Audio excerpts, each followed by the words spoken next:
Bienvenidos a la primera charla, más o menos en serio, del Seminario de Horror y Terror. Como habrán visto en el evento, hoy vamos a hablar sobre el horror en la mitología, la Edad Media y el romanticismo. ¿Por qué se han elegido estos tres elementos para desarrollar hoy? Porque todo lo que se da en la etapa de la creación de los mitos, de los antiguos mitos, y lo que se genera después durante la Edad Media a través de las supersticiones, desemboca luego en el periodo romántico, y este periodo es el que sienta las bases del horror moderno. Y de paso luego vamos a ver si puede llegar a existir una especie de romanticismo actual a través de los mitos urbanos y algún creepypasta. En cierto modo, creamos los mitos para explicar el mundo. Y los mitos también explicándonos a nosotros la manera en que construimos el mundo mismo. Pero como les comentaba, vamos a partir primero del lado del romanticismo, que tuvo su auge, digamos, desde 1830, algunos lo sitúan en 1850, como todo periodo tiene fechas exactas. Algunos lo sitúan hasta el fin del siglo XIX, algunos lo extienden hasta el inicio de la Primera Guerra Mundial. No tienen límites muy claros. Podemos decir que algunos dicen que se sitúa de finales del 18. Lo que sí sabemos es que nace anglosajón, nace en el mundo anglosajón este género. Es considerada la edad de oro del horror desde el año 1830 más específicamente. Y después el juego de lo mórbido, de lo que luego sería denominado como el inconsciente. Comienza a jugar el horror bien generado de este tipo de cosas con algunos autores que vamos a estar nombrando, empiezan a jugar precisamente con la mente. No ya el susto con algunas temáticas que vamos a desarrollar. Generalmente son temáticas muy decadentes. Opa, me saltó el... ¿Sí, no? Sí, voy a tirar porque está con... Perdón, Si no te tengo que bajar el volumen. ¿Te sacas para que escuches vos? No. No. por mí no...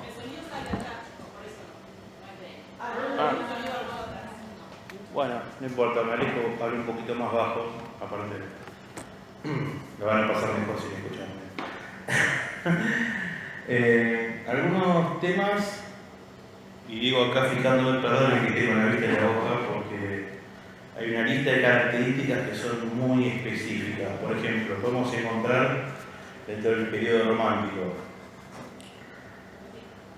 el vampiro, el hombre lobo, el monstruo natural, el fantasma, el demonio, las brujas, el castillo antiguo, catacumbas antiguas, fantasmas, un tirano noble como villano, la doncella como heroína a la que le pasan generalmente todas las malas en la historia, el glorioso héroe que es de familia noble aunque se hace pasar por plebeyo, nombres extranjeros, preferentemente italianos. Algunos pocos autores comienzan a utilizar el terror psicológico en vez del físico, aunque la mayoría utiliza el físico. Está presente, como decíamos, lo sobrenatural, la locura, maldiciones heredadas de los antepasados, paisajes sombríos, bosques tenebrosos, maldiciones heredadas por los antepasados, ruinas medievales, páramos, cementerios, castillos con sótanos, catacumbas y criptas pobladas de fantasmas, ruidos nocturnos, cadenas, esqueletos, personajes extravagantes, raros, insólitos, una chica en apuro pasando grandes peligros, terrores sobrenaturales explícitos o bien sugeridos, el doppelganger, transmutadores, o sea, cambiantes, pero los cambiantes pueden ser, por explicarlo de cierta manera, los seres que cambian de forma. Tormentas, noches, tempestades, detalles turbulentos, erotismo larvado, gusto por lo decadente, depresión profunda, angustia, soledad, amor eterno y infinizo. Y estas ubicaciones y personajes y temas se daban a la demanda que existía en la época de cierto medievalismo, exotismo y orientalismo, medievalismo, exotismo, orientalismo propio del romanticismo. ¿Por qué surge todo esto? El romanticismo surge como reacción al clasicismo ocurrido a través de la Ilustración luego de la Edad Media. Se creía en esa época, luego también se siguió creyendo, que solo la razón, solo a través de la razón se podía lograr el progreso de la humanidad y a través de la técnica. Tal vez sí, tal vez no sea, pero esto lo que ocurrió fue que en esta moda que hubo, este movimiento que hubo literario y artístico en otros ámbitos también, como la pintura y la música, en este periodo precisamente lo que primaba era la irracionalidad, o sea, ir en contra del dictamen de la razón. En cierto modo, si nos venimos para este lado y fuera del horror, nos venimos para estos pagos, no sé si han leído las crónicas de Ángel Gris, del Negro de Orina. Si se fijan, los hombres sensibles de Flores, hay dos bandos de personajes, que por un lado están los hombres sensibles de Flores y por otro lado los refutadores de leyendas. Bueno, los hombres sensibles vendrían a ser el carnet de ese espíritu romántico y los refutadores de leyendas venían a visitar ese espíritu clasicista, donde solo está el progreso. Uno termina simpatizando más por los hombres sensibles que por los refutadores de leyendas. Pero bueno, generalmente son los refutadores de leyendas los que ganan dinero y no los hombres sensibles. Así que bueno, más o menos esa es una forma de explicar cómo surge el romanticismo. Algunos autores, estoy viendo acá el listado, Horace Walpole es el que comienza con el gótico dentro del romanticismo, con su obra El Castillo de Otranto. Está Nathaniel Hawthorne, Edgar Allan Poe, se lo pueden citar dentro de esta parte, aunque decía escribir como un clásico, su temática era cuasi romántica. Melville, Gogol, estos usaban el terror como símbolo. Mary Shelley, Ambrose Bierce, Anne Radcliffe, Jan Potocki, autor de manuscritos allá en Zaragoza, Ernst Theodor Amadeus Hoffmann, Charles Nodier, importantísimo este autor, con brujas. Pasa que, perdón, tengo acá hecho en la punta y me acuerdo, con brujas, vampiros y espectros a todos de los mitos populares. Charles Nodier tenía algo muy importante que era ir tomando de las historias que se iban contando de boca en boca y las transformaba en cuentos a través de la mitología popular. Algo que algunos de una forma que algunos hemos choreado alguna vez. No cultivaron específicamente el terror, pero incursionaron. Théophile Gautier, Méliès, Washington Irving, con la leyenda del psicólogo, Gustavo Adolfo Becker, Walter Scott. A su manera, algunos rusos, ustedes saben que Rusia es parte del eje de la rareza, generalmente es un país bastante raro, pero tuvieron un par de autores dentro de esto, de ese terror gótico, romántico, como Nikolai Gogol y Baratinsky. El calculo que vendería por 2 pesos. Pero vamos a 2 autores que, como decíamos, eran importantes, que son los que dieron forma real a la alta literatura de género de todo este periodo, que son Edgar Allan Poe, de quien hablaremos más específicamente dentro de 2 sábados, el 20, así que ya están invitados o debidamente amenazados. Y el otro es Sheridan Le Fanu, que son un poco menos conocidos, irlandés.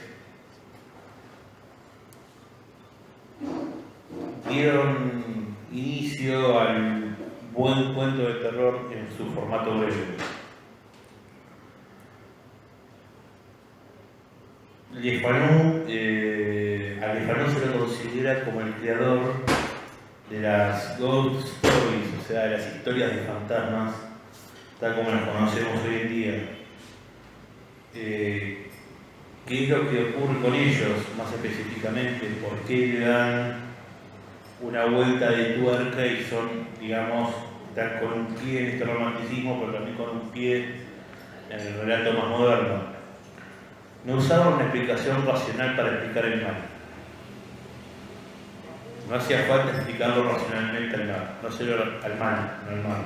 No sé chino, es el mal. No buscaban una moraleja, no buscaban que el destino, la providencia pusiera en su lugar al bueno y al malo.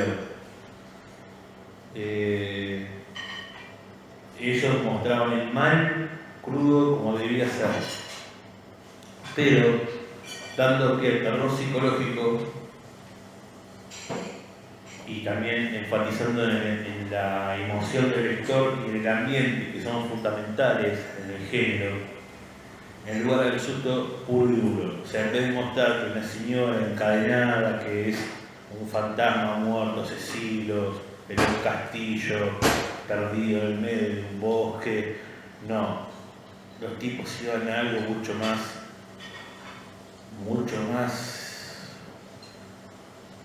siniestro, te iban metiendo despacito en la historia.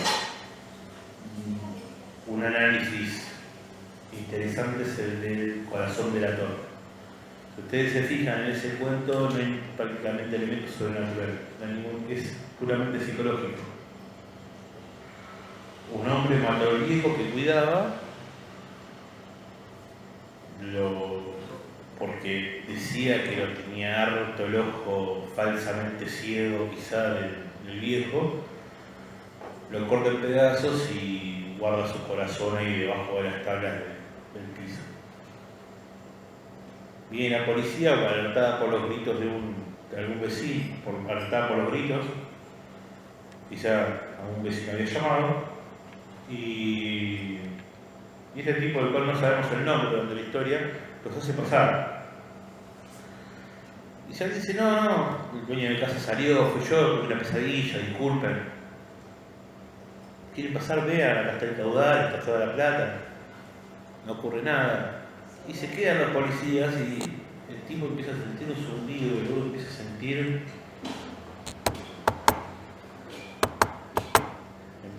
el latido del corazón del viejo de la por las tardes, y termina dándose, pensando que los policías también lo escuchaban y lo estaban esperando a que se entregara solo. Él mismo se entrega diciendo que por favor no se haga marcha estúpido, lo enterré ahí donde late su asqueroso corazón. En ese caso, el terror está blindado por la psicología del personaje. No, digamos, el sentimiento de miedo, ya que la semana pasada hemos estado hablando de la diferencia de horror y terror.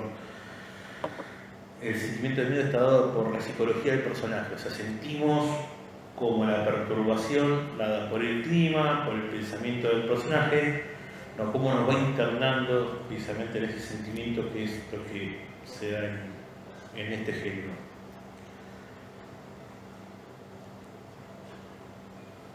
Como decíamos, estos autores y también los previos hicieron su narrativa de los géneros populares y del folclore. En algunos lugares he encontrado que se le llama novela negra al gótico, pero bueno, da lugar a confusiones al policial noir, entonces vamos a llamarlo mejor gótico, victoriano o romántico. Nace, como les dije, en Gran Bretaña, proveniente de los autores románticos. Gótico viene de godo, de hecho. Y bueno, algo que al final lo dije al principio, así que ya. Hay un ensayista, César Ponta Rodríguez, que tiró algunas características de la novela gótica y es bastante interesante para ver. Permítanme leerlo. La intriga se desarrolla en un viejo castillo o monasterio. Importancia del escenario arquitectónico que sirve para enriquecer la trama. Atmósfera de misterio y suspenso. El autor creó un marco o escenario sobrenatural capaz, muchas veces por sí mismo, de suscitar sentimientos de misterio y terror. Profecía ancestral. Una maldición pesa sobre la propiedad o sobre sus habitantes, presentes o remotos. Eventos sobrenaturales o de difícil explicación. Emociones desbocadas. Si nos fijamos en estos personajes generalmente del gótico, sobre todo el periodo romántico, son personajes con pasiones desenfrenadas, con excesos de pánico, el ánimo agitado, depresión profunda, angustia, paranoia, celos, amor enfermizo. Erotismo larvado, importante dentro del género. Generalmente hemos hablado bastante mal, en el caso de la charla pasada de Drácula, ahí hay un erotismo larvado que, como les decía, ya puede ser o no considerado gótico. Para mí no, para algunos puede ser considerado. Hay un erotismo alargado donde el paradigma de la doncella en apuros se enfrenta a las situaciones que producen desmayos, gritos, llantos, ataques de nervios. Se apela al sentido de compasión del lector presentando una heroína oprimida por angustiosos terrores que normalmente se convierte en el foco de la trama. Otro paradigma insoslayable es el que requiere de la doncella una acción indigna o inadmisible, sea el casamiento forzado, el sacrificio de su castidad o alguna acción todavía más siniestra. Y después, por último, la falacia patética, donde las emociones de los protagonistas intervienen en la apariencia de las cosas, o bien el clima que rodea una escena define el estado de ánimo de los personajes. Diciéndolo en criollo y breve, están los sentimientos por delante de la acción. Pues bien, ¿por qué comenzamos por el final y no por el principio, por los mitos? Porque ahora todo esto que hemos estado charlando, que quizás suena bastante en las nubes, vamos a ir hacia atrás en el tiempo, vamos a usar el DeLorean de Doc Brown. Y vamos a ir hacia lo que es la antigüedad y la Edad Media para empezar a ver por qué esto. Muy bien. Para Edmund Wilson, el cuento o historia dentro de estos géneros de miedo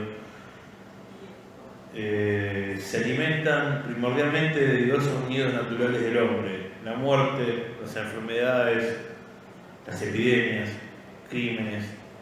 Recordemos que la etapa de la Edad Media uno lo ve quizá con cierta simpatía, algunas cosas, digamos, están los cantares de gesta, estoy pensando, ¿no? Las antiguas bibliotecas repletas de clásicos que hoy en día desaparecieron, pero uno, si tenía suerte, llegaba a los 25 años, más de uno de los que estamos acá ya estaríamos muertos. Era una etapa en la cual, con suerte, pasaba los 25 con toda la dictadura completa.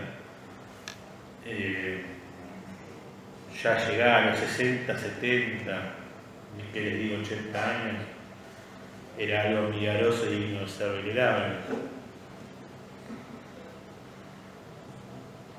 Entonces tenemos que en esas épocas teníamos la gran peste negra, estaban asolados por las invasiones vikingas o alemanas o de quien fuera que estuviera de vecino, que tuviera ganas de tener lo que uno tenía, o peor aún, el señor feudal, si tenía ganas, se quedaba con nuestra pareja. Entonces comienzan a surgir historias durante este periodo, digamos, ya desde mucho antes, para explicar el mundo primero, ya la antigüedad, y luego para, dentro de este clima de opresión que fue la Edad Media, clima de opresión en tanto a la etapa oscura, comienzan a surgir ciertas supersticiones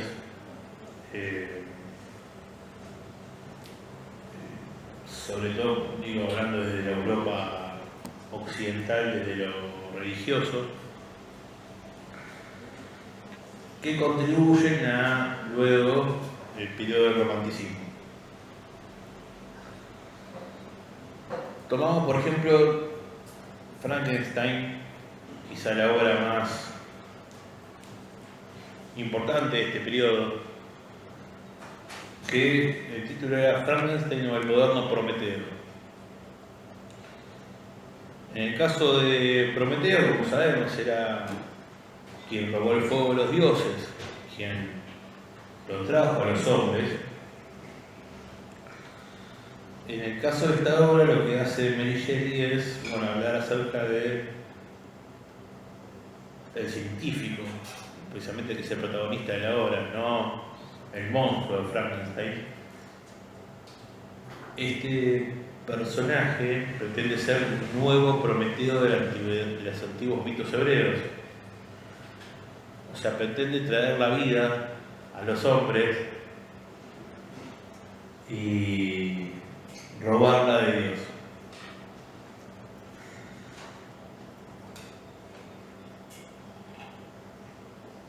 También tenemos la historia de Hipólito y Asclepio. Asclepio revivió a Hipólito de la muerte. Eurípides ha escrito obras basadas en la historia de Hipólito y Asclepio. Tenemos en las vidas de los nobles griegos y romanos, de Simón de Plutarco, cómo descubre que el espíritu del asesino Damón, que él mismo fue asesinado en una casa de baño en Queronea. Plinio el Joven describe a Tanedoro, cananita, que compró una casa embrujada en Atenas. Estaba ya receloso desde antes porque se le habían vendido barata la casa.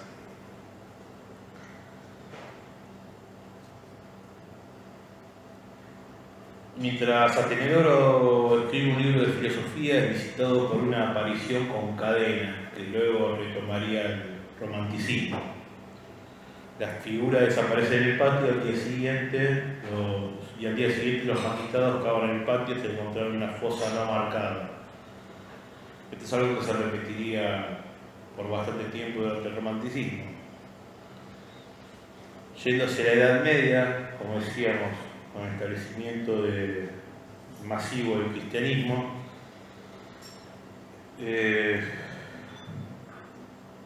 a través de diversas vueltas para adoctrinar a las masas, que no precisamente estaban muy adoctrinadas de cristianismo. Tenemos que un texto de Vita Galinelli, Scriptores Historiae Gustae. Allí se realiza, se cuenta la acusación oficial de satanismo por parte de los católicos romanos que tuvo lugar en Toulouse en 1022 con un par de clérigos. También tenemos las historias de hombres lobos que crecieron en popularidad en la literatura francesa de la Francia medieval. María de Francia escribió una de sus 12 les de María precisamente de suyas, como una historia de hombre lobo titulada Piscabret. Escritores anónimos también escribieron 2 historias de hombres lobo, Pisclarel y Pigargo.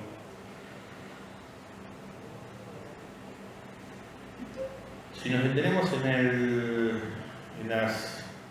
en los arquetipos que da Stephen King en Danza Macabra, uno de los personajes principales es precisamente el cambiante.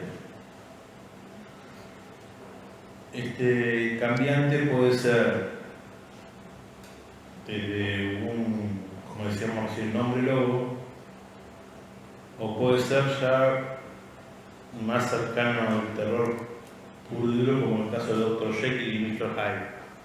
Ambos ejemplos, uno mucho más folclórico, otro el lobizón por estas tierras. Estos ejemplos responden todos a la misma estructura narrativa.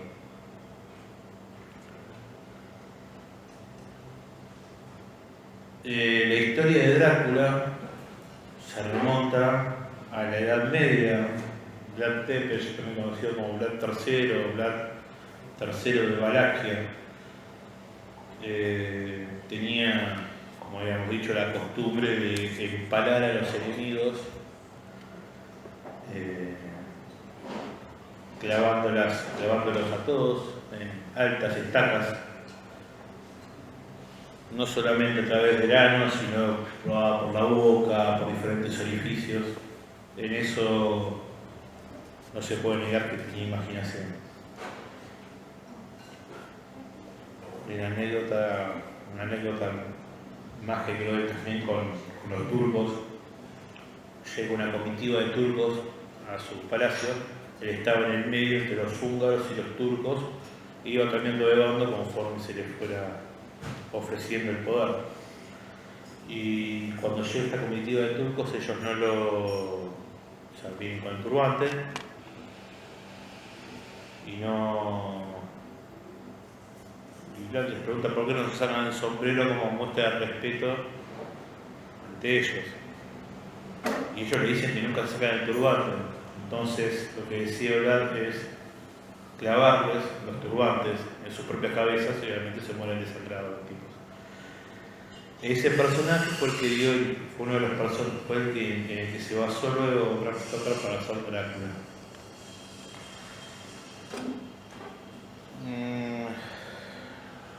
En el último canto de la Ilíada, en el rescate del cadáver de Héctor, hay una atmósfera bastante sobrenatural, dictada por cómo Hermes va a buscar ayuda para la búsqueda del cadáver. En la parte central de la Odisea nos adentramos, como en casi todas estas obras, en una geografía fantástica, con seres imaginarios, donde está, por ejemplo, Circe, y quizá el más interesante, Polifemo, el gigante Polifemo. Hay una muy buena adaptación de la Odisea en cine, llamada Oh Brother, Where Are You? Hermano, ¿dónde estás, hermano? Con George Clooney, donde sitúan la Odisea en la década del 20 más o menos, en el espacio rural, y están escapando, por ejemplo, el Polifemo es, yo me voy a acordar, tipo 3 de la mañana me voy a acordar del actor, es un gran actor, que es un tipo que es un tuerto, o sea, no es un cíclope, sino que es un tipo, un tuerto grandote, John Goodman, ahí está, me acordé, un gran actor. Es un tipo, un tuerto grandote que Goodman se caracteriza por ser más o menos, un poco más, si se puede, más ancho que uno, y es un tipo más alto que uno también, entonces inspiraba cierto respeto. Gran película se hace muy bien. James George Fraser, el antropólogo escocés, autor de La Rama Dorada, narra cientos de cuentos y leyendas, buscando el tema de los tabúes, procedentes de todas partes del mundo y de todas las épocas. Uno de los mitos más antiguos en este sentido es el que Fraser llama alma externada. Alma externada, vinculado con la muerte y la resurrección.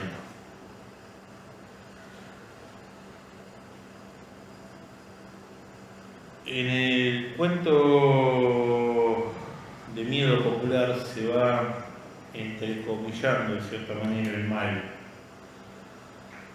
buscando, como decíamos, atemorizar a las personas. Es una forma de irlos, yendo a estos tiempos, irlos asustando con que si no se portan bien, viene el cuco o el hombre de la bolsa.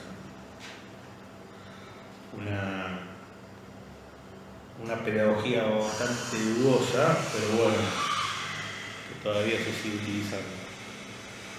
En el caso, como decíamos, en la Edad Media hay crónicas y análisis oficiales y oficiosos,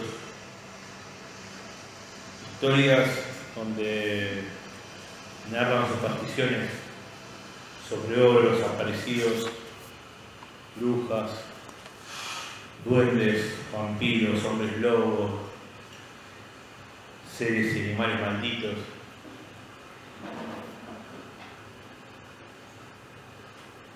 Uno de los personajes interesantes que se utilizaban en aquellos tiempos era el sacamantecas,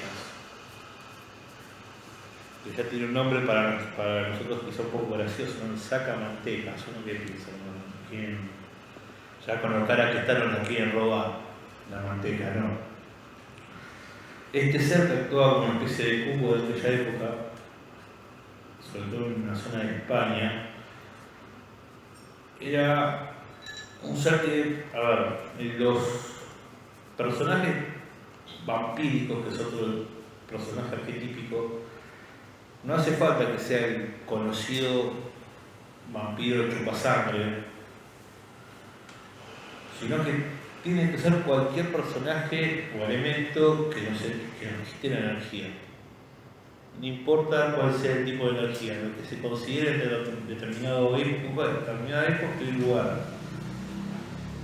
De dónde surge la energía puede ser la sangre, puede ser las grasas, como en el caso de Sacamantecas, que era alguien que quitaba las grasas, puede ser el semen, puede ser la sinapsis, puede ser el orgasmo, puede ser lo que sea, Lo importante es que en la narración, el ser vampírico lo que hace es absorber lo que una persona o una cultura considera la energía vital.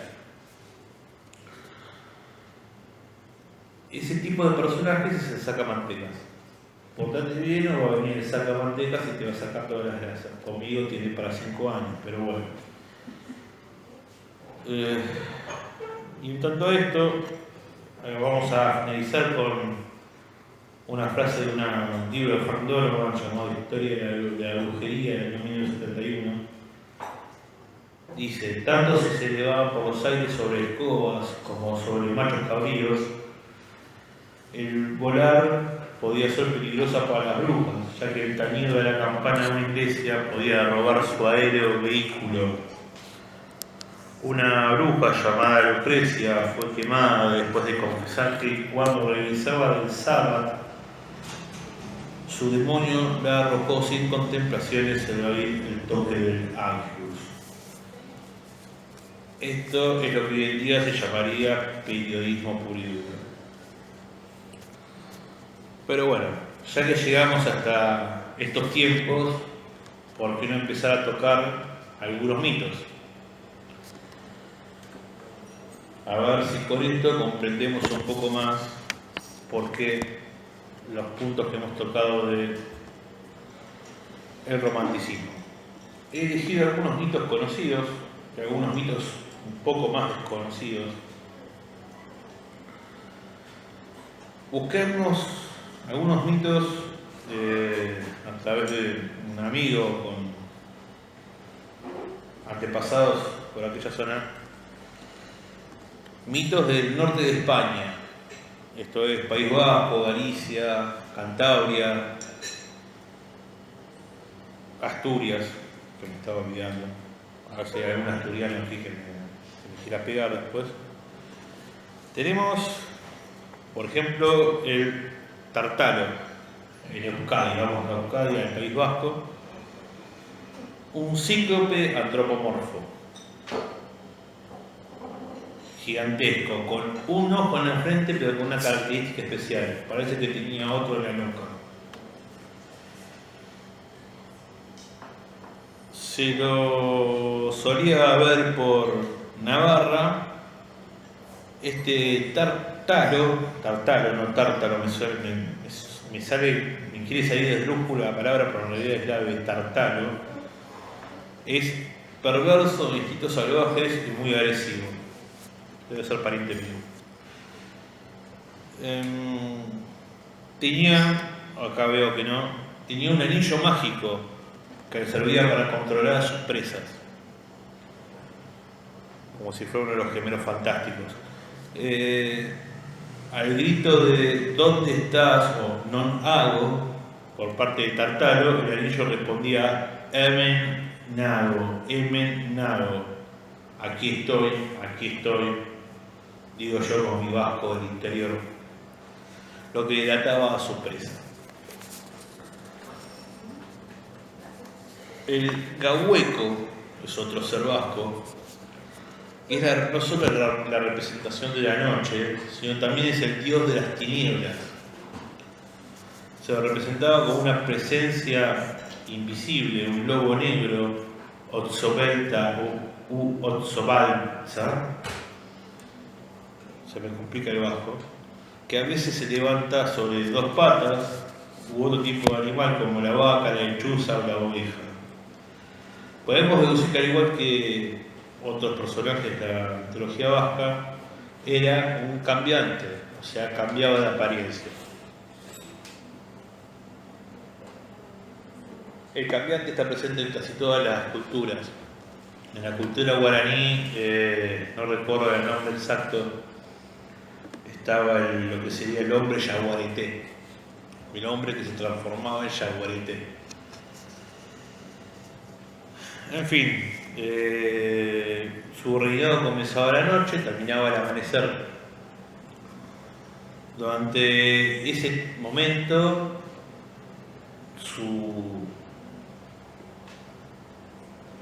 como diría Charly García, su capricho era ley. La única ley que había era la suya.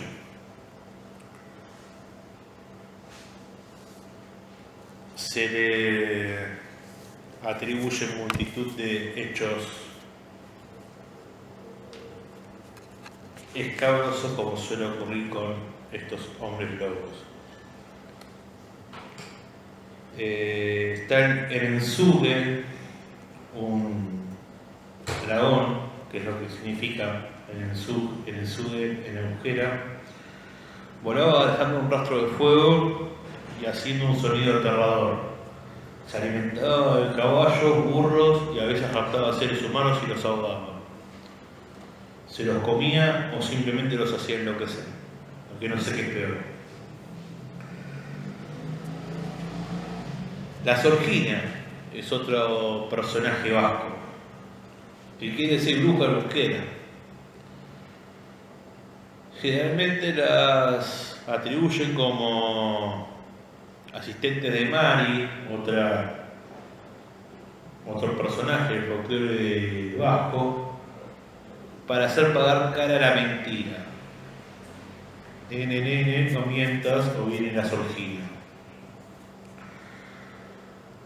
Como personajes históricos, las Zorginac se reunían las noches de los viernes en una campa llamada frecuentemente Aquelarre. Quienes hayan leído algo de literatura medieval quizás recuerden esta palabra, el Aquelarre, que significa en vasco campo del macho cabrío, o en el Eperlanda, prado de la perdiz, para celebrar rituales mágicos eróticos que han pasado a la historia debido especialmente al célebre proceso de las brujas de Sugarramurdi.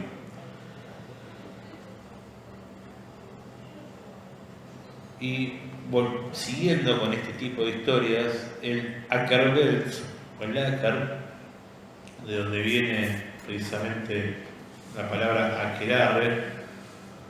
Aker significa macho cabrío y Belt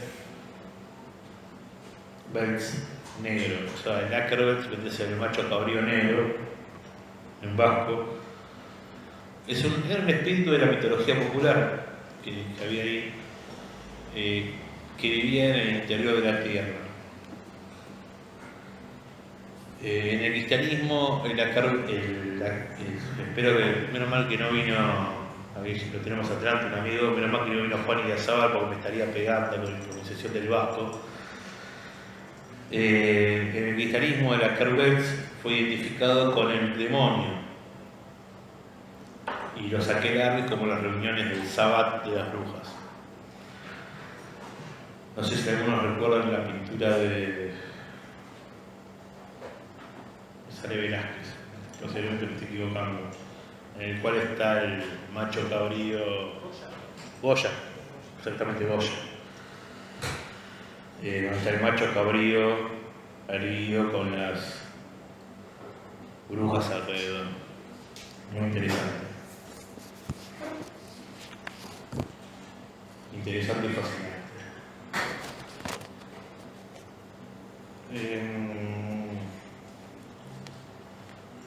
En fin, no tiene muchos hechos el Akervels.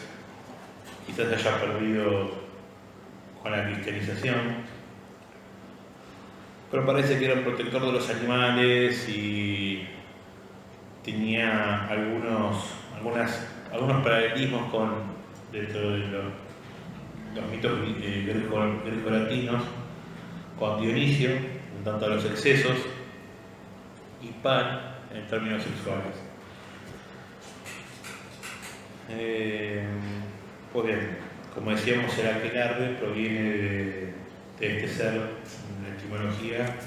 Aker significa macho cabrío y Larre el prado, o sea que el Aquelarre significa el prado del macho cabrío. El prado del macho cabrío, el prado del macho cabrío. Yendo un poquito más hacia el oeste, nos encontramos con Cantabria, Galicia y Asturias, que podría ser una línea de interés del equipo español, pero no estamos hablando de estas regiones, donde por ejemplo tenemos al Oyáparo o Ayáparo, que muy similar al Tártaro, es otro ser con un solo ojo, otro tuerto,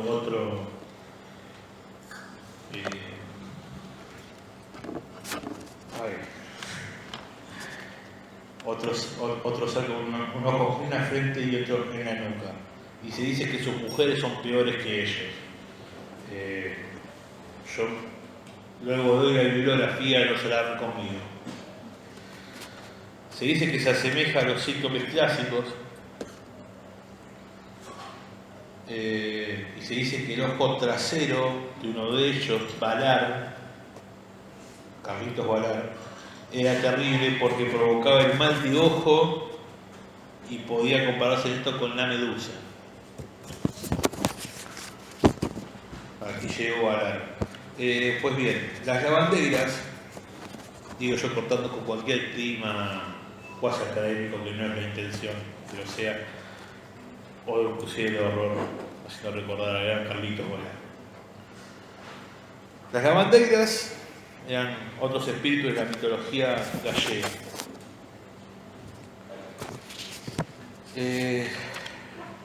Con origen, está ahí nomás, en la mitología celta. Estamos los celtíberos, ahí estuvieron por aquella zona del norte español, también estuvieron en Asturias, les Llavanderes, Cantabria, Bretaña, Irlanda. Se dice que son ancianas arrugadas que frecuentan los ríos, lavaderos y fuentes. Van trabajando con gesto hipnótico, incansable, invitando a los que pasan cerca a ayudarlas. Ahí está el primero de los inconvenientes. Al que pasa cerca que las ayude. ¿Cuál es el problema? Si te acercabas para ayudarlas, te iban a pedir que retorciera la ropa para secarla. Si las retorcías en el mismo sentido que las retorcían ellas, fuiste, quedabas atrapado con ellas para siempre. Tenías para salvarte que secar la ropa, o sea, no te podías negar, pero tenías que secar la ropa, pero en el sentido contrario, para poder salvarte de las lavandeiras. Y dejé para el último otro mito gallego, que es lindo tener, ¿no? Hablar un poco de los gallegos y hacer chistes de ellos, que es el que más me gustó de todos estos, que es el de la Santa Compañía, que quizás no es tan conocido, salvo para quienes anden buscando videos en internet al respecto. La Santa Campaña es bellísima para verlo cómo surge desde lo medieval y cómo se funde lo mitológico con lo cristiano en ese momento. Imaginemos, vamos a ponernos, en vez de contarla como contamos hasta ahora, vamos a ponernos en el lugar para tener una visión más interesante. Imaginémonos que son las 12 menos 10 de la noche, estamos en plena una zona boscosa, poco conocida, ahí en Galicia. Conocemos un poco para acá, pero vamos a conocer por Galicia. Y de repente, bueno, estamos volviendo, quizá un poco beodos de una cena, teníamos que caminar como 5 o 6 kilómetros más para llegar a casa. Y atravesamos para hacer el camino corto, contrariando lo que nos enseñó el cuento de Caperucita. Y de repente empezamos a ver, más allá de nuestra alcoholización, empezamos a ver que viene un tipo cargando una cruz. Detrás de él, decenas de personas con capirotes negros, túnicas negras, sus pies descalzos, marchando como en una procesión.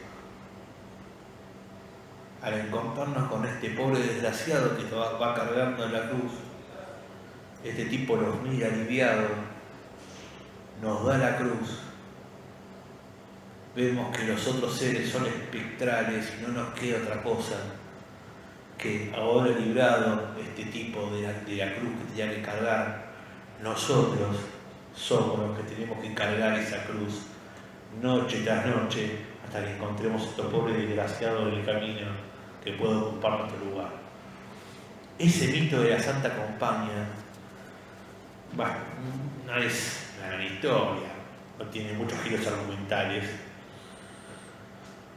pero se decía que estos seres, con el capirote negro, eran almas del purgatorio, algo que utilizarían algo similar los fascistas de Ku Klux Klan en Estados Unidos,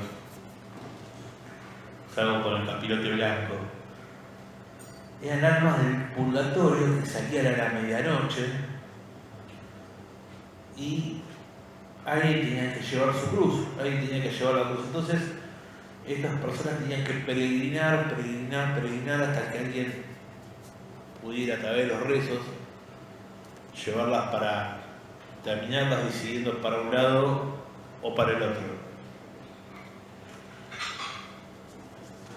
Este mito que hizo de estos mitos españoles, quise dejarlo para lo último porque me parecía quizás el más interesante. Y ahora nos vamos a ir a los mitos griegos. Y vamos a plantear un par de mitos indígenas, pero ahora como estamos de tiempo, perdonen, son las 4.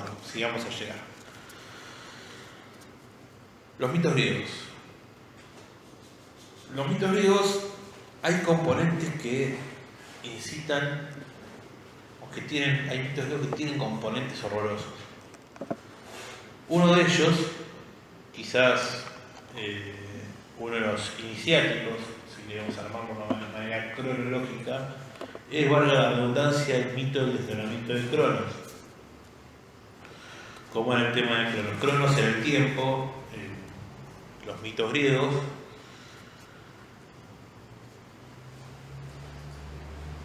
Y le había llegado la profecía de que uno de sus hijos iba a destronarlo como uno de los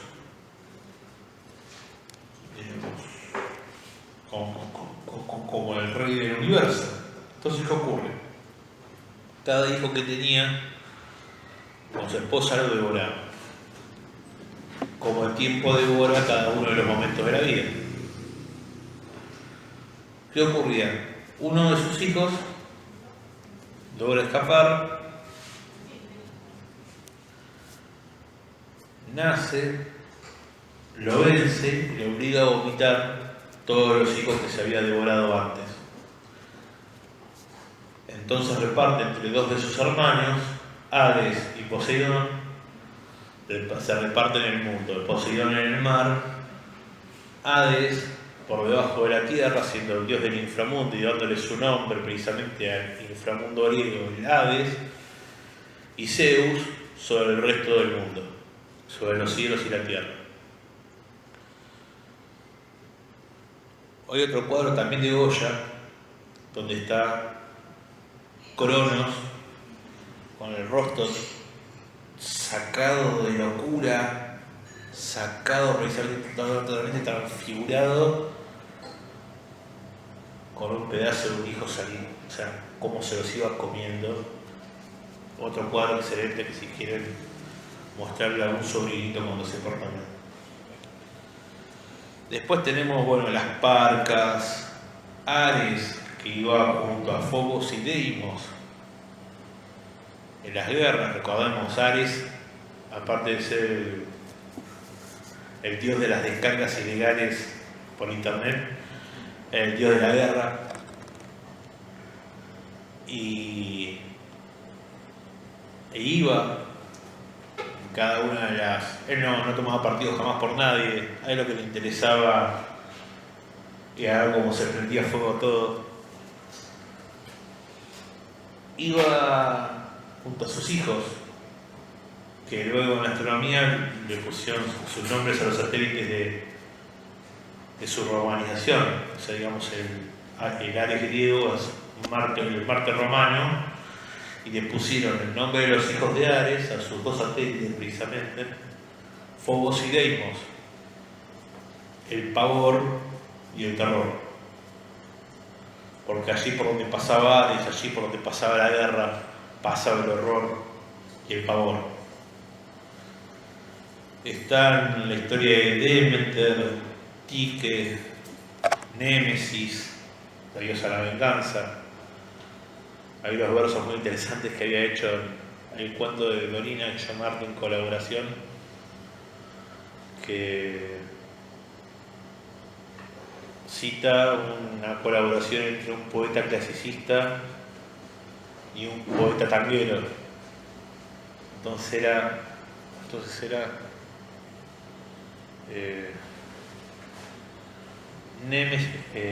Némesis vengadora acude presto con un nombre secreto entre los labios.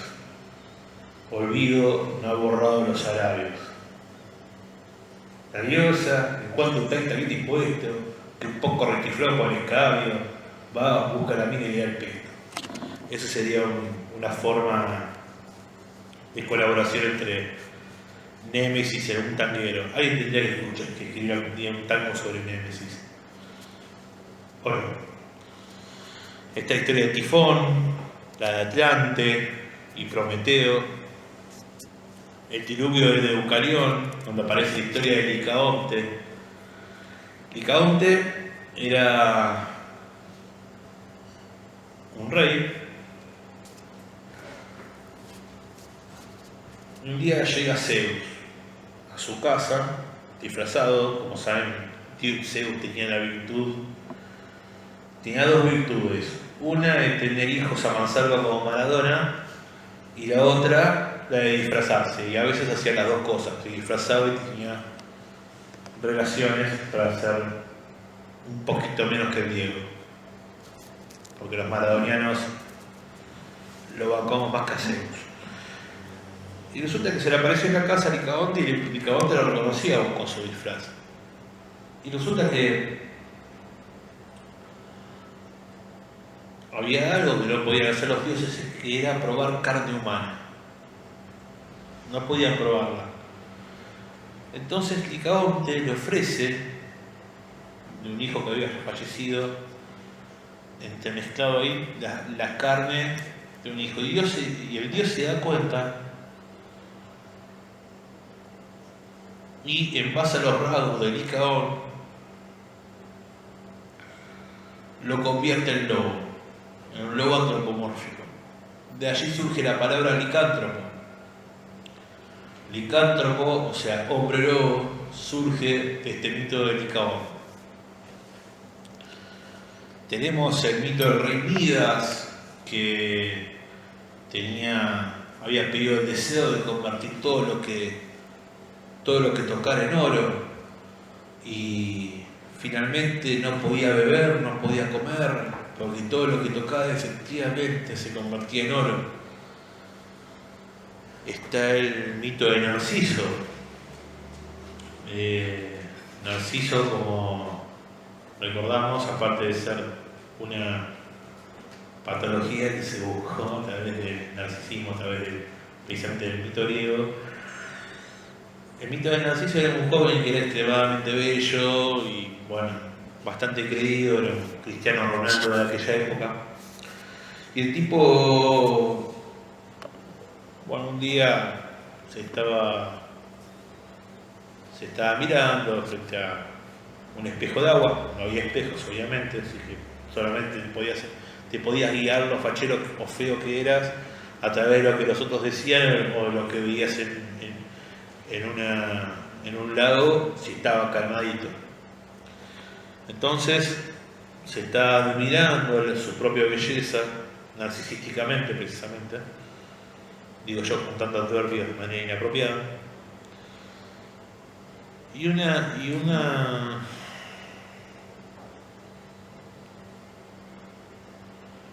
perdonen, iba a decir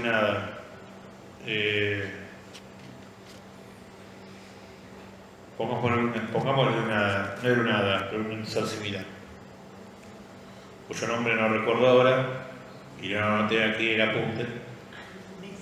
Una ninfa, exactamente, gracias, acá tengo los apuntadores. Una ninfa, pero salí enamorado de ella. La ninfa Eco.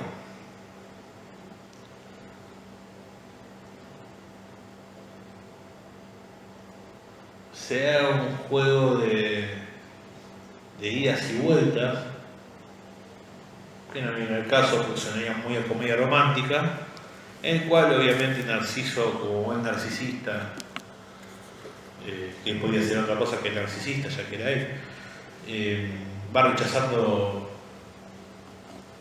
a la ninfa Eco, que precisamente representaba lo que su nombre decía, el eco. Cada vez que decía algo Narciso, Eco repetía las últimas palabras. Entonces finalmente Narciso sucumbe durante su propia belleza y muere, transformándose luego en una planta. Ahora que lo veo no es muy terrorífica, pero sí quizá para la ninfa Eco, ¿no? Que cantaba el tipejo este creyéndose que tenía la pinta de Gardel. Esta historia de Tántalo, la de Arión, y para finalizar con los mitos griegos, la locura de Heracles. ¿Por qué a Heracles le ordenan hacer los 12 trabajos, los famosos 12 trabajos de Heracles o Hércules? Y a tomar la piel del león de Nemea, cuya piel era impenetrable, que robara las manzanas del jardín de las Hespérides, en fin. ¿Por qué le mandaban a hacer esos 12 trabajos? Porque el tipo, en un arranque de locura, mató a todos sus hijos. En vez de darle perpetua, le dieron para dar 12 trabajos que serían prácticamente la muerte en muchos de ellos. En uno de estos, en el jardín de las Hespérides, estaba el gigante Titán, y Heracles, aparte de ser fortachón, era un tipo medio vivo, y lo embromó al Titán Atlas, y lo hizo juntar las manzanas del jardín de las Hespérides a él, y después lo embromó y se fue. Pues bien, hemos hecho un simple repaso. Ahora quiero con esto ir a algo que es interesante para quienes estén y sean interesados en lo que es la escritura, sea escritura de cuento, novela, guión, o quizá quieran ver cómo se dan en cierto modo todo el tema de los mitos que repercutieron en su momento en el romanticismo, cómo repercuten quizá algunos mitos urbanos o mitos que circulan por internet, y anticiparse quizás a algo que pueda ocurrir el día de mañana. ¿Qué puede ocurrir? No lo sé, pero quizás algo fuera de todo, de alguna racionalidad. Hay acá tengo algunos libros. Hay un libro de Jorge Alperín muy bueno llamado Mentiras Verdaderas, no tiene nada que ver con la película de Jamie Lee Curtis y Arnold Schwarzenegger. Es una muy buena compilación y análisis de mitos urbanos que deseo de viaje. Es una muy buena compilación de mitos urbanos que los analiza yendo hacia atrás por otros mitos muy similares. Yo lo pude volver a conseguir en una librería de libros usados, lo perdí en una mudanza. Es un libro del año 2000, es muy difícil de conseguir, pero bueno, vamos a ver si hacemos una copia o algo. En este libro dice algo Jorge Alperín que es muy interesante, que es que generalmente se tiene en estos días, quizá un poco menos, porque en esa época el internet 2.0 no existía, pero como que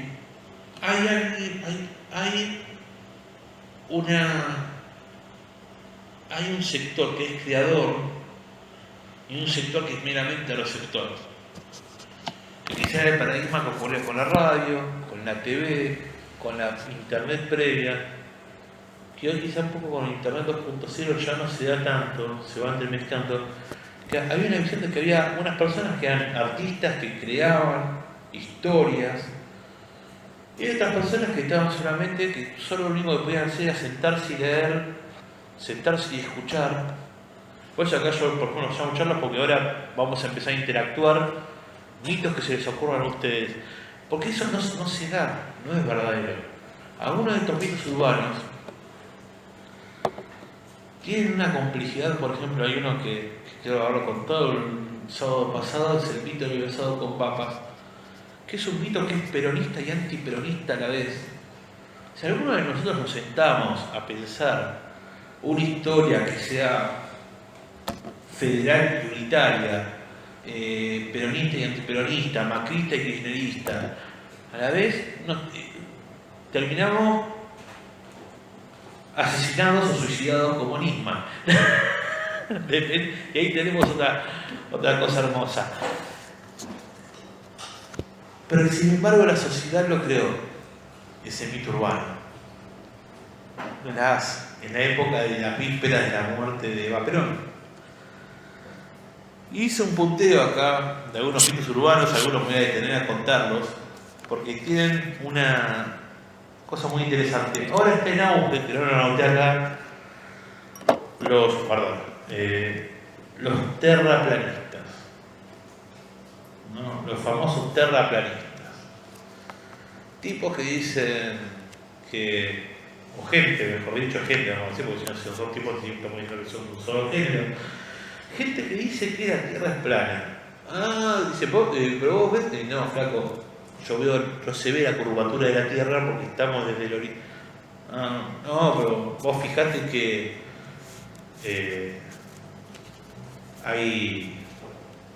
vos viste Google Maps, como si fuera una fuente científica de Google Maps. Vos viste que los polos no tienen, están tapados los agujeros. Y bueno, te dan a decir, bueno, hay algo que se llama telescopios, hay algo que se llama astronomía, hay gente que ha estudiado mucho más que uno. Pero eso lo que pasa es que pasa la teoría de la conspiración, que es fundamental para algunos mitos, para tapar los agujeros, es que eso es una conspiración de los astrónomos de la NASA. Y uno dice, bueno, pero ¿cómo explicás que, por ejemplo, cuando cae de noche en Australia, algunos lo que dicen es, bueno, es que la esfera, y hay algunos que ya partieron a algo mucho más simple, más básico, que es que Australia no existe y es parte de la conspiración. Es hermoso. Es precioso. La verdad, o sea, lo que tiene el mito precisamente es una forma como de explicar de un modo simple algo que se nos va de las explicaciones jorobadas. Es mucho más difícil estudiar astronomía que pensar que la Tierra es plana. Pero vamos a empezar con algunos mitos urbanos. Uno de los que más me gusta es el del perro. Vamos a buscarle títulos. Vamos a pensar en un título muy de crónica. Les metieron el perro. Resulta que en una familia, depende de la versión del mito urbano, vamos a encontrar diferentes fuentes, diferentes lugares. Una familia fue al exterior a veranear. Algunos te van a decir que fue a Río, otros que fueron al norte de Brasil, otros que fueron a Cancún, otros que fueron a la isla Margarita en Venezuela, otros, inclusive lo detalla Jorge Alperín, que con la primera que inicia esto, que hasta uno le llegó a decir que pasó en 1994 cuando Vélez jugó el Intercontinental contra el Milan y que esto ocurrió desde Japón. Lo que podría ocurrir, lo de esta historia, porque bueno, sabemos de las bombas nucleares, aunque todavía no había pasado lo de Fukushima. La historia es que no sé cómo serán las playas de Japón, nunca. Generalmente Japón se caracteriza por cosas raras, no generalmente, y por Godzilla, no generalmente por sus playas. Van a un lugar con hermosas playas. Alquilan una cabaña y van. Cada vez que van a la playa, son mamá, papá, los nenes.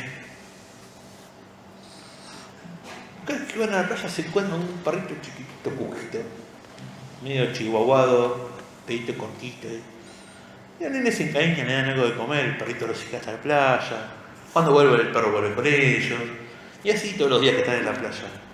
Los nenes, pobrecitos, están encariñadísimos.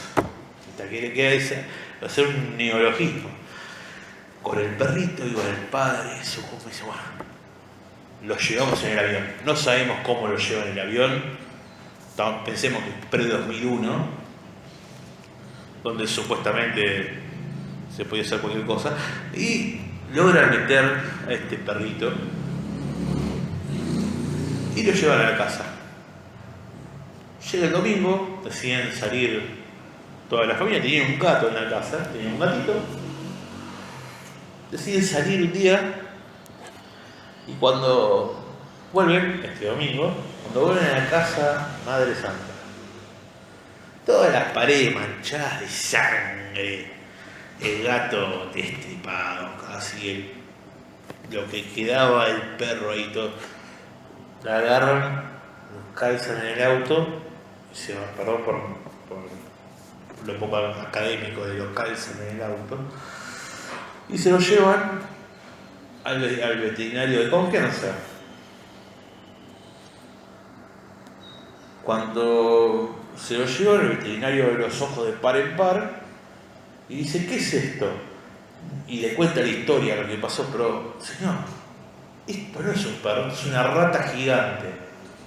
¿Cómo un perro se transmuta en rata? No lo sé, hay algunos que lo parecen. Pero esta es la historia de lo que se llama el perro rata. Pero podemos bautizar como les metieron el perro, les metieron la rata. Es un mito muy interesante, porque ¿cuál es la esencia del mito urbano? Primero, su duración. Acá lo hice un poquito más largo, con unos detalles más, pero generalmente es una historia breve, corta, al pie, propio de las ciudades. Para contar rápido mientras nos encontramos quizás en un ascensor o estamos esperando que nos atienda el proctólogo. A comparación, por ejemplo, los mitos campestres. ¿Cuál es el tema? La duración de los mitos campestres. En el campo estábamos ahí en medio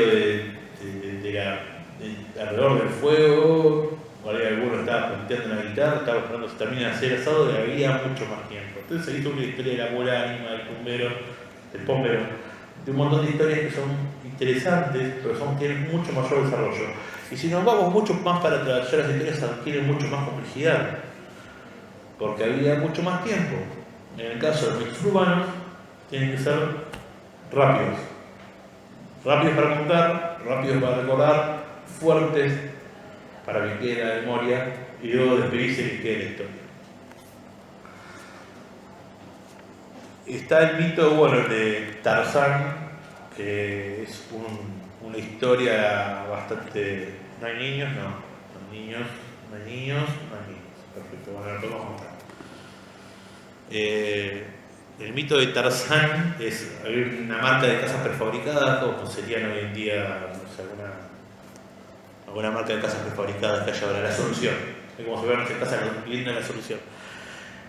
En década del 70 se comentaba que el dueño de esa empresa un día había ido a requerir los favores sexuales de una chica.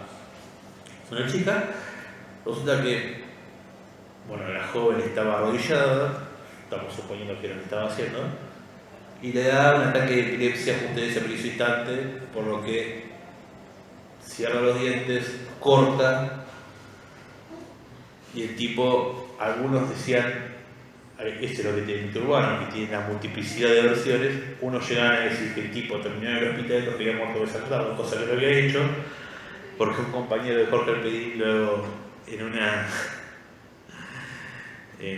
un acto bastante osado, el tipo lo contactó y dijo: tenemos que sacarnos la duda. Esto, si esto es verdad o es mentira. Y el tipo lo fue a buscar, el tipo trabajaba en Primera Plana, un periódico de aquella época, y fue a buscar con la excusa de hablar sobre cómo estaba el mercado de las casas prefabricadas. Y en medio de la entrevista le pregunta: ¿es cierto aquello que se comenta de usted? Y este tipo: no sabemos. Si es algo bruto, le tira, ¿no? O sea, el famoso miedo de castración, ¿no? ¿Es cierto eso que se cuenta de usted? Y el tipo misteriosamente dice: de eso no voy a hablar. Lo que nos deja para siempre. Quizás hubiese dicho: no, eso es justamente la falacia, o hubiese dicho: sí, bueno, no fue así, tanto así, fue más o menos. Nos dejó para toda la eternidad con la duda y quizás con un gran mito urbano.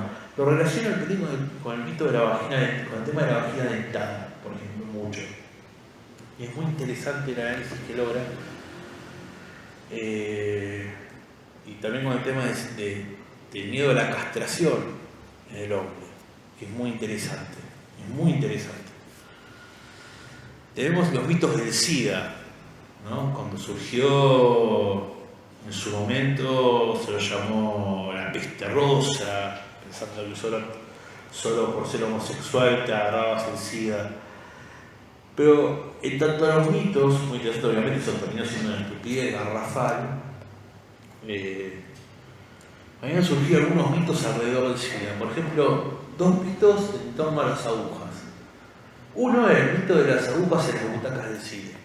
Decían que había personas que dejaban agujas infectadas con sangre en las butacas del cine, entonces te sentabas y te contagiabas el SIDA.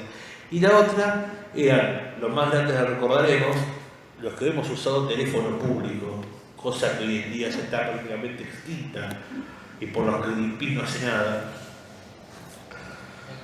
No se recuerdan cuando caía el cospel o la moneda, había que meter la mano adentro.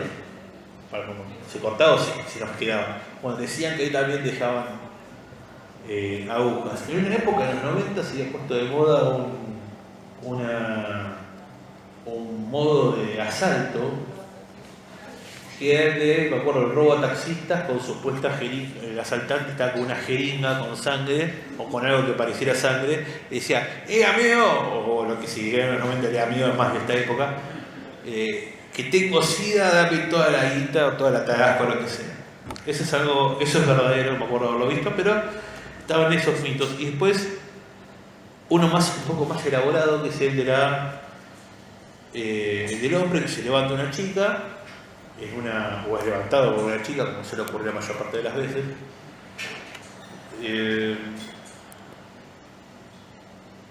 Van al departamento, una palabra que me encanta para la relación, que lo hemos comentado ciertas veces acá con el Duque, sedar al fornicio. Es exquisito, se me encanta, sedar al fornicio, para no decir que van a tener relaciones sexuales.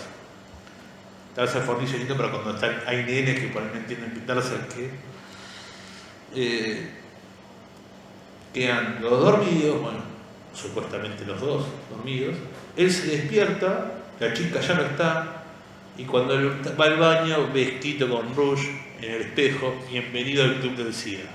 Ese me lo contó mi hermana para boicotearme el viaje a Bariloche. Bueno, ese mito, Pero al revés, bueno, con un chico, ¿ves? O sea, puede cambiar mucho. Todo mito urbano puede tener múltiples versiones. ¿No era con los riñones también ese? Bueno, ahí tenés otro, precisamente, el mito es algo que tiene muy interesante, que es la mutación.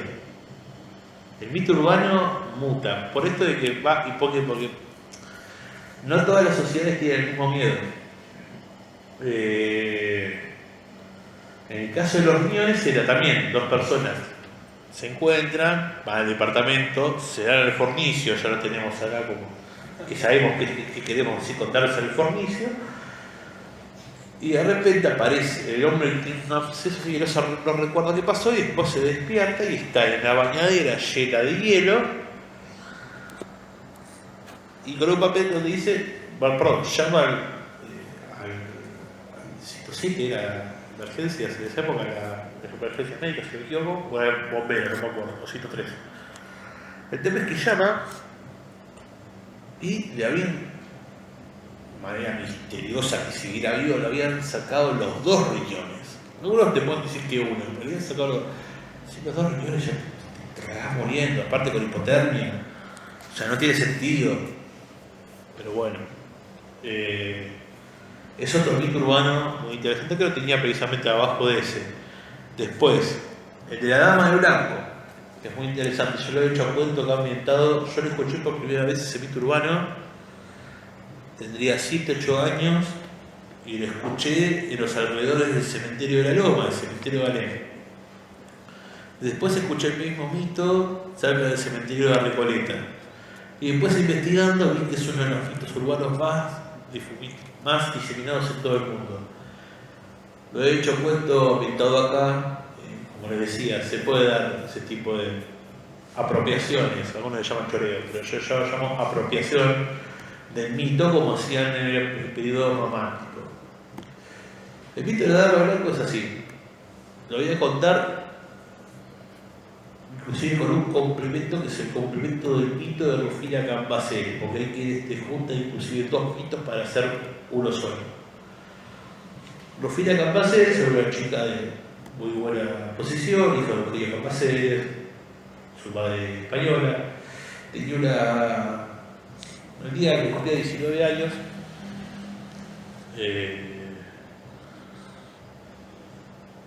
parece que, según el mito urbano, dicen que ya había muerto el padre. Y parece que su madre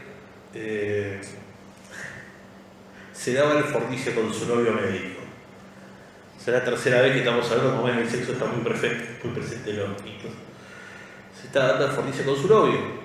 Le cuenta a su amiga, ella va corriendo, se entera, se encierra en su pieza con llave. El tema es que hasta que logran hacer voltear la puerta, la encuentran tirada en el piso. Le toman el pulso, no tiene pulso. Dice que efectivamente la chica se murió. Dictamina, muerte natural, no hacen sepelio, nada, van al mausoleo de la familia, vuelve la familia totalmente acongojada. ¿Y qué ocurre? Acá está el tema que voy a decir al final, el punto medio, cuál es el miedo bastante obvio con este hito. La llama en el medio de la madrugada a la madre. Dice, mire señora, pasó algo en el mausoleo de este enterrado a su hija, ¿podría venir por favor? La señora se empieza a hacer la cabeza, entra al cementerio de la Recoleta y encuentran todavía aferrada a la reja de la puerta con el vestido blanco con el que la habían enterrado, aferrada a su hija, Rufina, aferrada a la reja con una cara de pánico terrible, con toda la cara ensangrentada. ¿Qué pasó? La piedra cataléptica, supuestamente, por eso no presentaba rasgos de impulso ni nada, pero el tema es que parece que esto no fue así. O sea, los personajes son ciertos, pero parece que los hechos son apócrifos.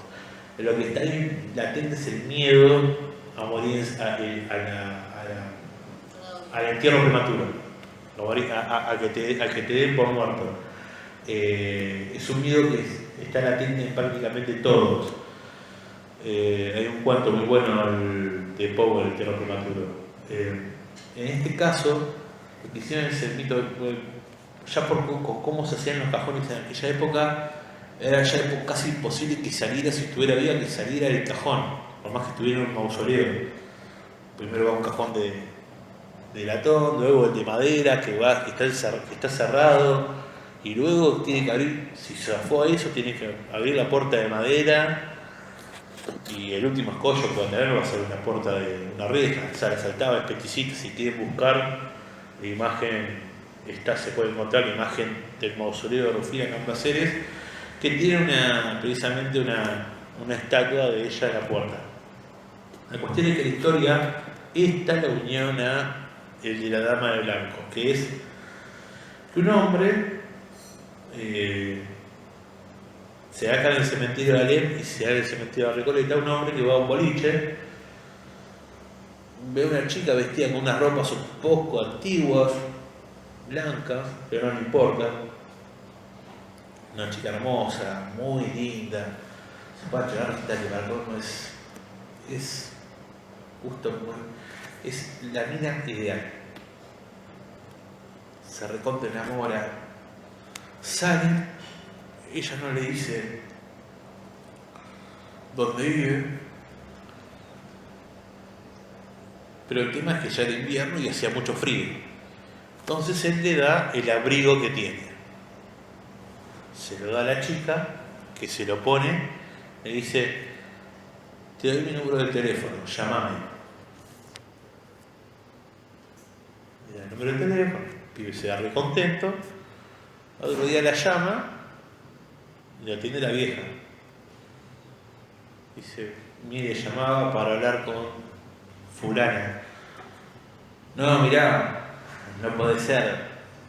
Perdón si molesto. No, es que no puede ser porque se murió hace 10 años. ¿Cómo? No, que está muerta. No puede ser, yo estuve hablando con ella, ayer estuvimos en Boliche, frente a tal cementerio. No. Si no me querés andar, en tal y tal, está dentro del cementerio, en tal cruce, está ahí donde está la tumba de ella. Te pueden decir un nicho, te puede decir un mausoleo, te pueden decir una tumba con una cruz. El tema es que cuando va el tipo y se va hacia la tumba donde está enterrada la chica, que encuentra el abrigo que le había dado la noche anterior. Ese elemento actúa como elemento de confirmación. ¿Y qué es lo que une a los mitos? Y quienes unen, hay quienes dicen, por ejemplo en el caso del mito de la Recoleta, que la dama de blanco es Rufina Cambaceres, con lo cual amplían el mito primero y le dan una identidad a la mujer del mito segundo, de esa manera. Después hay un mito muy interesante que es el del autoestopista fantasma, que no tiene mucha historia, es generalmente un mito en el cual una chica está haciendo dedo, la levanta un hombre, toman asiento, charlan, y cuando están cerca de una curva o un cruce muy peligroso, este autoestopista dice cuidado con la curva, cuidado con determinado accidente tráfico, para el cual la persona zafa de ponérsela de sombrero y cuando se vuelve para agradecerlo, otra persona desaparece. Se había desaparecido. Y generalmente después cuando se busca información, era una sobreviviente de un accidente precisamente en ese punto donde esta persona se iba a poner. Después, bueno, en tanto lo que es historias de fantasmas, tenemos una relación casi continua entre cualquier casona. Las casonas antiguas tienen dos elementos que generalmente si no está uno está el otro, que es que hay fantasmas. O sea, casi toda casona vieja vas a escuchar que hay una historia de fantasmas.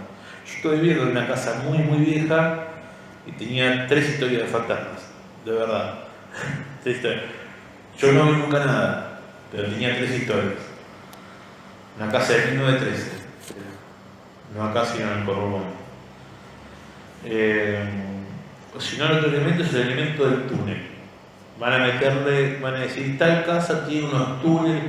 Recuerdo que en la zona, cerca de la estación, hay entre Turdera, el límite entre Turdera y Adrogué, zona sur del conurbano, hay una casona muy vieja que los mitos del lugar la atribuyen a la época de Rosa, pero para hacer una construcción de la época de Rosa, esa casa es demasiado moderna para ser de la época de Rosa, y decían que tenía túneles que iban hasta no sé dónde. Por acá, más cerca, tenemos allá sería, ¿no? Sí, el Asilo Unzué, que fue totalmente desmentido, inclusive por el arquitecto Cova, que dicen que, aparte de tener el mito urbano de la monja muy victoriano, muy como veníamos del romanticismo, el de la monja ensangrentada, tenemos el mito de los túneles. Los que somos de acá para arriba sabemos que acá abajo, bueno, hay un poco de tierra, pero abajo hay un sustrato de roca que tenías que tirarle 5 bombas atómicas de Hiroshima para poder hacerle 3 centímetros de profundidad. Y el túnel, hay quienes que dicen que tiene de un túnel a una red de túneles. Y el túnel más largo llegaba hasta la capilla de Santa Cecilia. Hoy en día no se puede hacer. ¿Cómo lo hacían antes? Tampoco sé. En el History Channel dirían aliens. Quizás. O habría que preguntarle a los terraplanistas. Yo fui al Santa Cecilia. ¿Fuiste? Sí. Y nosotras ya sabíamos cuál era la puerta que daba al túnel y que estaba tapada por un montón de estanterías. O sea, y adentro del colegio estaba ese mito que detrás de esas estanterías santerías estaba la puerta del túnel que unía al asilo y a la catedral. El mito, no la puerta.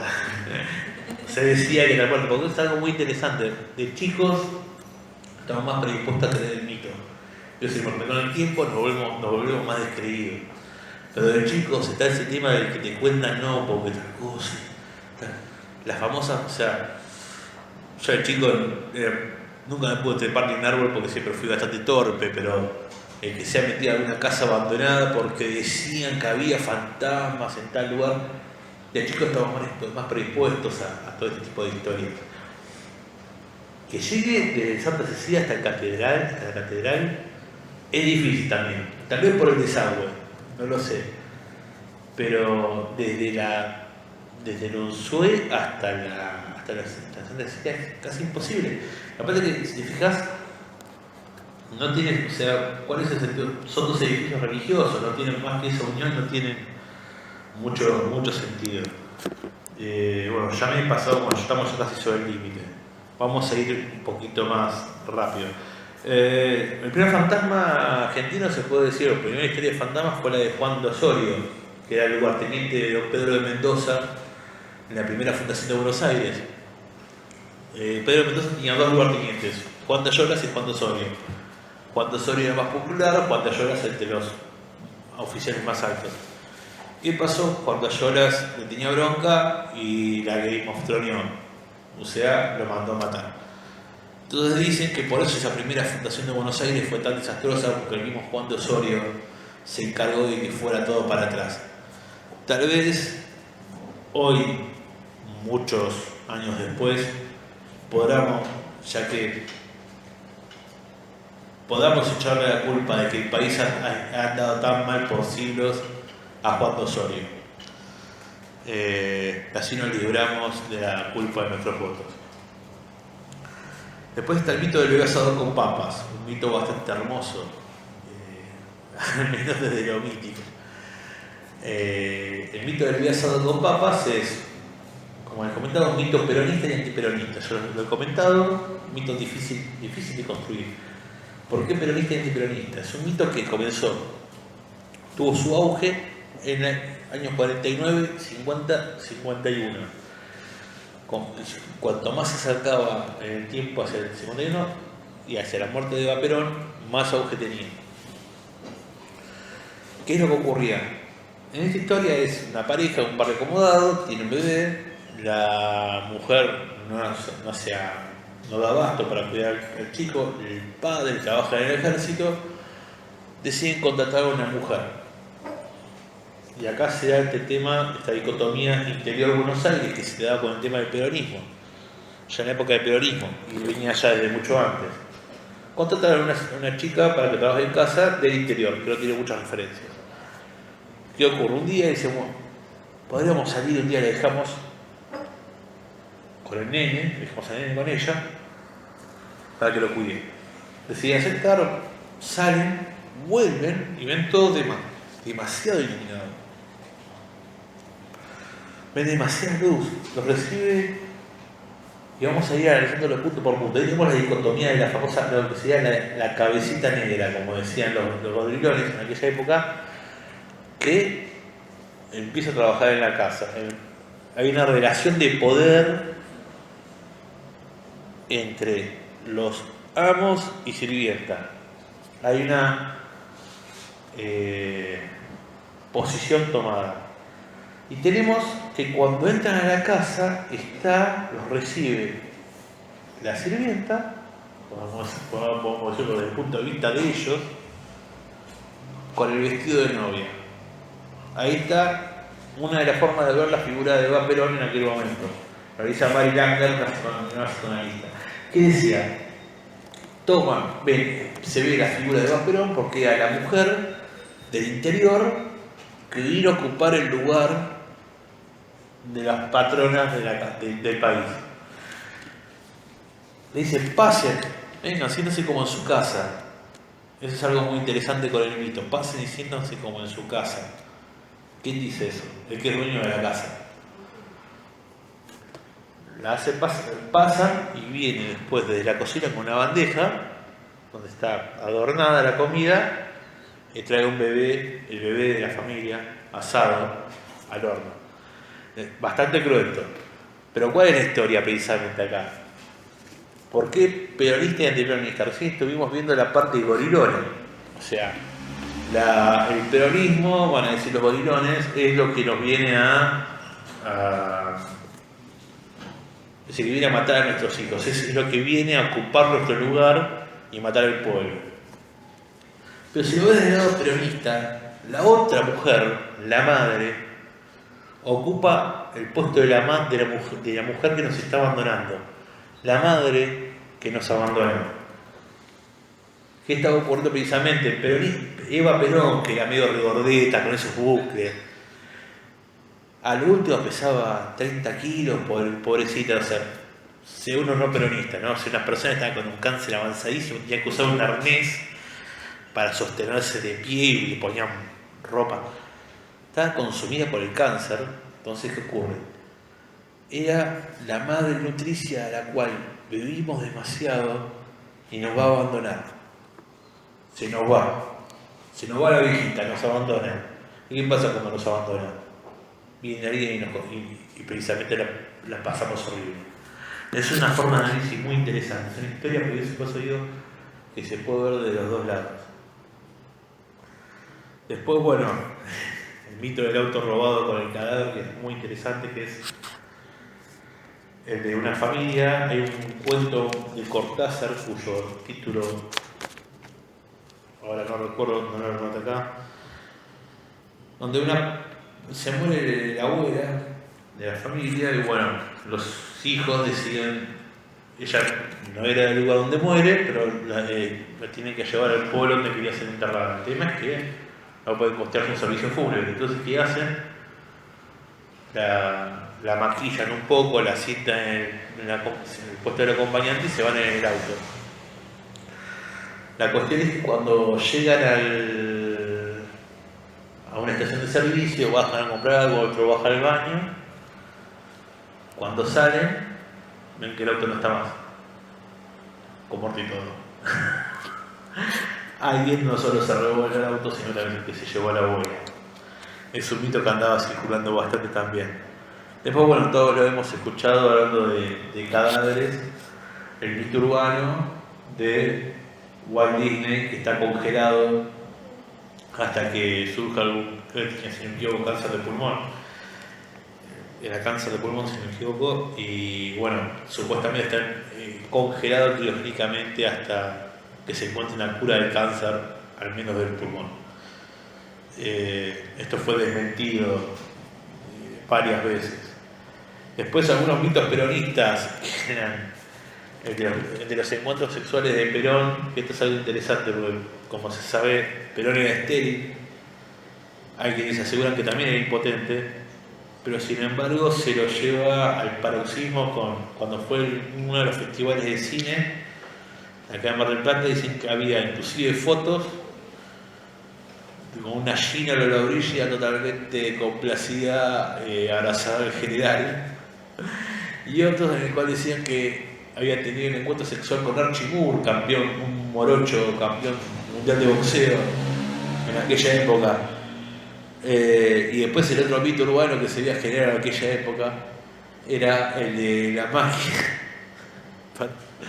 Perdón. El de la máquina de sacar fotos con rayos X, que permitía que ver a las personas desnudas.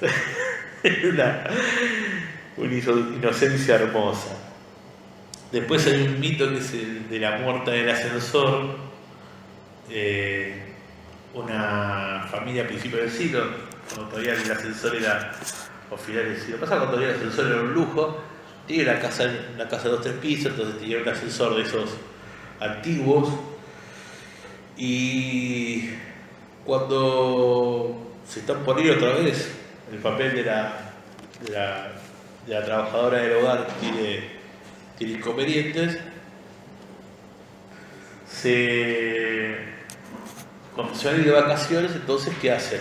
Cubren todos los muebles con las mantas. La mujer, ya también, la que trabajaba en la casa, también se iba hasta que volvieran. Y dice, bueno, hacemos una cosa, quedate, terminá de limpiar algunas cosas y después te vas, bueno, dale. Y cuando se está por ahí dicen, uy, me olvidé de cortar la luz. Entonces van, ¡tac! No sé, yo digo la llave de luz, no sé con qué se corta bien aquella época. Y se van. Cuando vuelven a la casa, encuentran que la casa está exactamente igual, encuentran un poco de polvo, y cuando van a abrir el ascensor, resulta que cuando cortaron la luz estaba la chica que trabajaba adentro, le habían cortado la luz con la trabajadora así a mitad de camino en un entrepiso, por lo que murió ahí adentro. Ahí tenemos otra historia de miedo del entierro prematuro. Después está la maldición de los gobernadores, que es una maldición que se comenta, que dicen que fue una maldición india, luego que los confinaron en el Museo de la Plata. Una maldición que dice que así como se decía en su momento, que todo presidente elegido en determinado año y norteamericano iba a morir asesinado, para Kennedy funcionó. Se dice que ningún gobernador de la provincia de Buenos Aires jamás va a ser presidente. Jamás. Si nos fijamos para atrás, está el caso de Duhalde, pero que no fue elegido presidente por los votos, sino que porque era senador. Y bueno, veníamos de ya de 4 presidentes en una semana y él terminó siendo elegido presidente, pero por la Asamblea Legislativa, por lo que técnicamente no fue un presidente electo. Y ahí tenemos todos los casos. Ese es de la maldición de los gobernadores. Jamás un gobernador de la provincia, supuestamente, va a ser presidente. Se dice que el origen es una maldición india de los indios que han tenido cautivos en los museos el Museo de Ciencias Naturales de La Plata. Y después como mito urbano final, para así nos despedimos y damos lugar a los que sigan el café, el bar, tenemos el mito construido ya desde el conocimiento de la construcción de un mito. Digamos como un ejemplo de un mito local, que es el mito del Torreón del Monje. En el caso del Torreón del Monje, tenemos que supuestamente un español llamado Torquero, se le quedó que era Torquero, muy similar a Torquís, que era el que lo mandó a fabricar al edificio. Se había enamorado de una mujer india que también era pretendida por un cacique local, y en medio de una serie de idas y vueltas dignas de un novelón de polka, que hizo precedente del femicidio, el cacique decide tomarla en un caballo a la mujer, cargarla en el caballo, mejor dicho, llevársela, y se tira donde ahora está la torre del Torreón donde ahora está el Torreón del Monje. Deciden tirarse hacia el mar para ahí fallecer ambos. Allí el español decide hacerse monje y ordena construir el torreón, y ahí es donde supuestamente está la leyenda del Torreón del Monje, que es puramente inventada, la mandó a hacer Torquist en su momento para darle una historia previa a un edificio de tintes medievalistas como es el Torreón. En fin, como esa historia que se sabe es construida, muchas veces se ha repetido, inclusive desde el mismo Torreón, aunque aclaran que es una historia hecha por Torquist, o alguien a quien le pagó Torquist, algún ghostwriter de aquella época. ¿Cómo se da el origen de la construcción de un mito? Que no prosperó demasiado. Y esto es con lo que quisiera tal vez cerrar la charla de hoy. Lo interesante de los mitos es la construcción social que se da con esos mitos. No puede alguien venir a imponer un mito, una forma de ver las cosas. Eso es algo que se da colectivamente. sea estos mitos urbanos que estuvimos desarrollando, los mitos del norte de Galicia, del norte de España, los mitos griegos, los mitos arameos, los mitos de donde sean. Son construcciones colectivas. Cuando estas construcciones colectivas funcionan, no solo son una manera, como arranqué diciéndolo, no son solo una manera de explicar desde nosotros cómo vemos el mundo, sino también explican nuestro pequeño mundo y también explican, de cierta manera, el mundo que fuimos construyendo. Se cita muchas veces que la batalla de las Termópilas, o mejor dicho, las guerras médicas, si hubiesen triunfado los persas, hoy en día acá estaríamos con una cosmovisión totalmente diferente. Y eso es cierto. Tras la conquista de España, de estas tierras, en muchos aspectos tenemos una herencia grecolatina y también tenemos una herencia de toda la mitología judeo-cristiana. Y esto es real, querramos o no, es algo que existe. ¿Podemos negarnos a eso? No, es una construcción que existe. Si queremos deconstruirla, mantenerla, eso ya es otro tema. En su momento dio nacimiento a un género literario que fue, digamos, el inicio del género de terror, muy bueno, como fue el del el terror victoriano y el terror gótico. ¿Qué pueden dar hoy en día estos mitos, como los que estuve contando últimamente? No lo sé. Insisto, quizás los terraplanistas quizás tengan la respuesta. Pero es algo a tener bastante en cuenta, el concepto de creación colectiva. La creación colectiva, tanto en mitos como en la literatura, está siempre presente.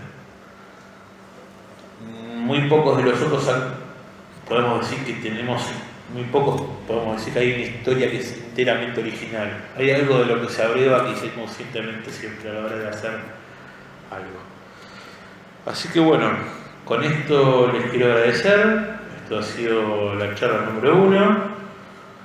Para la siguiente semana vamos a estar, dentro de 2 semanas, el 20 exactamente, a las 3 de la tarde, vamos a estar hablando específicamente y analizando la obra de Edgar Allan Poe. Quizá una de las mejores plumas que ha tenido el terror. Bueno, si quieren denle like a la página y vamos a estar notificándoles, estamos viendo el tema de los invitados para las próximas ediciones para verlos desde algunos puntos de vista. Así, bueno, muchísimas gracias.